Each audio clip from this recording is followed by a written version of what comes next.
পিঙ্কি, আরে দিদি তুমি এখানে? এইসব কি হচ্ছে? পিন্টু তোমার গায়ে হাত তোলে, কি হয়েছে আমাকে খুলে বলো তো। আরে দিদি, আগে তো শুধু রাগ দেখাতো, আর এখন ছোটখাটো বিষয় নিয়ে সব সময় মারধর করে।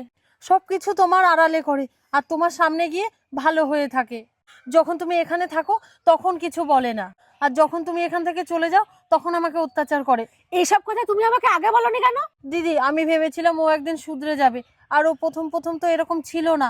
ও অনেক ভালো ছিল, আমাকে অনেক ভালোবাসতো। আমি জানি না ওর এখন কি হয়েছে। শোনো পিঙ্কি, এরকম করতে করতে না ওর মার দেওয়ার অভ্যাস হয়ে যাবে, আর তোমার মার খাওয়ার অভ্যাস হয়ে যাবে।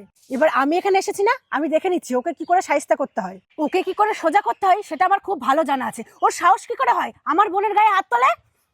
পিঙ্কি, আমার ফোনটা কোথায়? ফোনটা দাও। ফোনটা আনতে এত সময় লাগে? আজকে রান্না কি করেছিলে আর এত ঝাল দিয়েছো কেন? তুমি জানো না আমি ঝাল খেতে পারি না? তোমাকে বিয়ে করে আমার জীবনটা শেষ হয়ে গেল। আরে দিদি, তুই এখানে? হ্যাঁ আমি। আরে তুই পিঙ্কি জামা পরে কি করছিস? কেন আমি এখানে আসতে পারি না? আর আমি পিঙ্কির জামা কেন পরেছি তোকে একটু পরেই বলছি, তুই একটু দাঁড়া। দিদি, তুই ভুল বুঝছিস। আমি ভুল বুঝছি না, আমি এটাই দেখতে চাইছিলাম তুই কতটা নিচে নামতে পারিস। এই আমাদের বাবা মা কি আমাদের এই শিক্ষা দিয়েছে যে তুই বিয়ে করে বউকে ধরে মারবি? না না দিদি, তুই ভুল বুঝছিস। এই আমি কি ভুল বুঝেছি? এখন তো আমার লজ্জা করছে তোকে ভাই বলে পরিচয় দিতে। তোর মতন ভাই থাকার থেকে না না থাকা অনেক ভালো ছিল।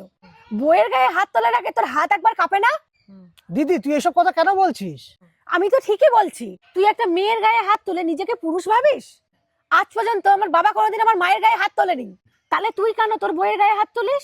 তোর কপাল ভালো, তুই এত সুন্দর একটা বউ পেয়েছিস। ও আজ পর্যন্ত তোর সাথে কোনোদিন উঁচু গলায় কথা বলেনি, তোর সাথে কোনোদিন খারাপ ব্যবহার করেনি। ওর জায়গায় যদি অন্য কোনো মেয়ে হতো না, তাহলে তার গায়ে হাত তোলা তুই সাহস পেতি না। তোর যা করা তুই করেই ফেলেছিস। এখন একটা কাজ কর, জিনিসপত্র সব গুছিয়ে নিয়ে বাড়ি থেকে বেরিয়ে যা। না না দিদি, তোকে আমি কথা দিচ্ছি, আমি পিঙ্কির গায়ে কোনোদিন হাত তুলবো না।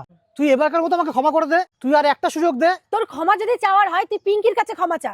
পিঙ্কি যদি চাই তুই এই বাড়িতে থাকতে পারবি, তবেই তুই থাকতে পারবি। মা বাবা আমি পিঙ্কি আমরা খুব ভালো আছি।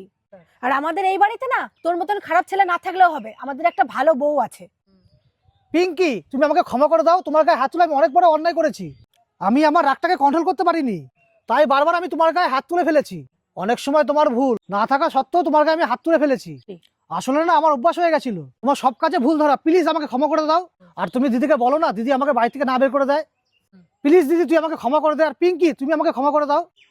দিদি, আমি আমাদের সম্পর্কটাকে আর একবার সুযোগ দিতে চাই, আর এরপরেও যদি ও আবার ভুল করে আমি ওকে কোনোদিন ক্ষমা করব না। পিঙ্কি না থাকলে আমি তোকে সত্যি আজকে বাড়ি থেকে বের